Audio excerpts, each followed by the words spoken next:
So what we have now, what we want to talk about now, is this idea of interdependence between world nations. You you have this concept of détente, the easing of tensions, and one of the things that's going to change is that's going to make us feel a little bit safer and more secure about the future is the amount of trading between the Eastern Bloc and the Western Bloc, meaning those Eastern Bloc countries like the Soviet Union and its satellites and the Western Bloc, the first world nations like Western Europe and the United States. And what I've got up here for you right now shows you the Soviet Union, their exports to the industrial West, meaning mostly Western Europe and the United States. And you see the different commodities that they're exporting in 1970, and they're telling you in millions of dollars worth of those goods. And you can see that every one of them increases significantly over that decade. From 1970 to 1980, you just look at the products and everything is increasing by a factor of two to sometimes three or more. So, you look at example like petroleum and petroleum products like natural gas, oil, those things.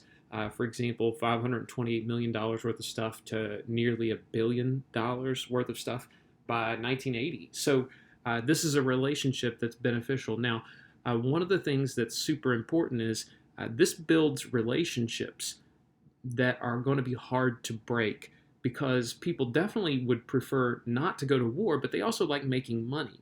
So when you develop these trade relationships, all of a sudden it becomes a lot more difficult to go to war with these nations because you're hurting yourself and your own economy. Now, something else that's going to potentially change the way that we look at the world, Richard Nixon understood that a bipolar world where the United States and the Soviet Union are the two real powers in the world, that could cause a bit of a problem. It puts too much stress and pressure on these nations financially, militarily, and it's not good for that much power to be in the hands of just two nations. And so he envisions something different, what we would call a multipolar world. And he's like, listen, world power should really be wielded by a lot of different nations. The Western European nations, the Soviet Union, the United States, China, and Japan. And he said, if we have these regions and these countries represented in the big decision making, you're more likely to have peaceful outcomes instead of just two people that are at each other's throats. And so Nixon wanted to see a bit of a change here. He wanted to incorporate China into being more of a world power. And of course, he does that just to kind of egg on the Soviet Union a little bit. It's kind of a provocative thing. They also want to bring in Japan because Japan is seen as like a counterweight to China because they're always at odds with one another. At the same time, he wants to bring in Western European nations because they are important to world affairs, and that will also antagonize the Soviet Union a little bit more. So Nixon's thinking about this very strategically, and he wants to incorporate more nations into the bigger picture. While he's doing that, the United States and the Soviet Union are also working on what we call the SALT treaties. The United States and Soviet Union in the 1970s agreed to two treaties, and I will not ask you to memorize what SALT stands for, but it stands for Strategic Arms Limitation Treaty.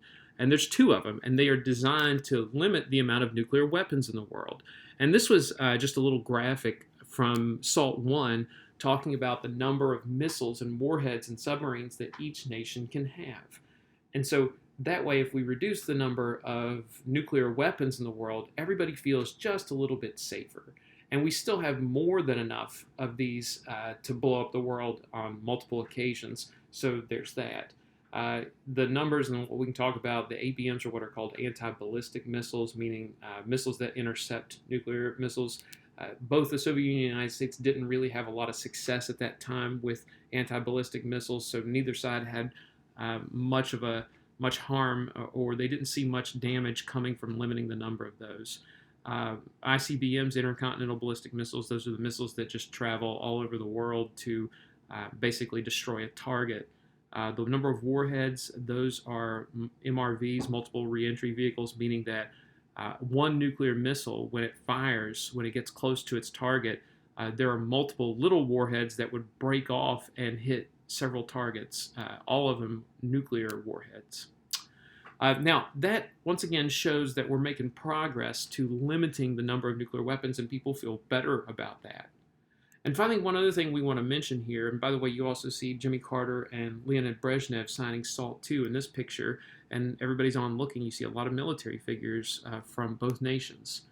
And one other thing we want to mention here is something called the Final Act Treaty in 1975, and nations from all over the world agree to what we have here, what are called the Helsinki Principles. Helsinki, named for the city in Finland for which the meeting was held. And you see that this is a set of principles that nations that sign on agree to. And these are things that are designed to perhaps limit conflict. So, for example, you take a look at number 2, refraining from the threat or use of force. Or number 5, peaceful settlement of disputes. Equal rights and self-determination of peoples, respect for human freedoms. And what we're trying to do is lay down a set of principles that everyone will eventually abide by. Nobody thought that the world was going to change overnight and that everyone would just love each other and stop blowing each other up. But if we start setting down principles now that countries sign on to and say we want to follow these rules and concepts, then maybe future generations will start to take them more seriously. All right, so these are the things: the trading, a potentially multipolar world, reduction of nuclear arms, people agreeing to principles and standards that we should all abide by. Those are the things that we look at in the 1970s and say, maybe World War III is not something that's inevitable. Maybe we can learn to get along peacefully and not destroy each other.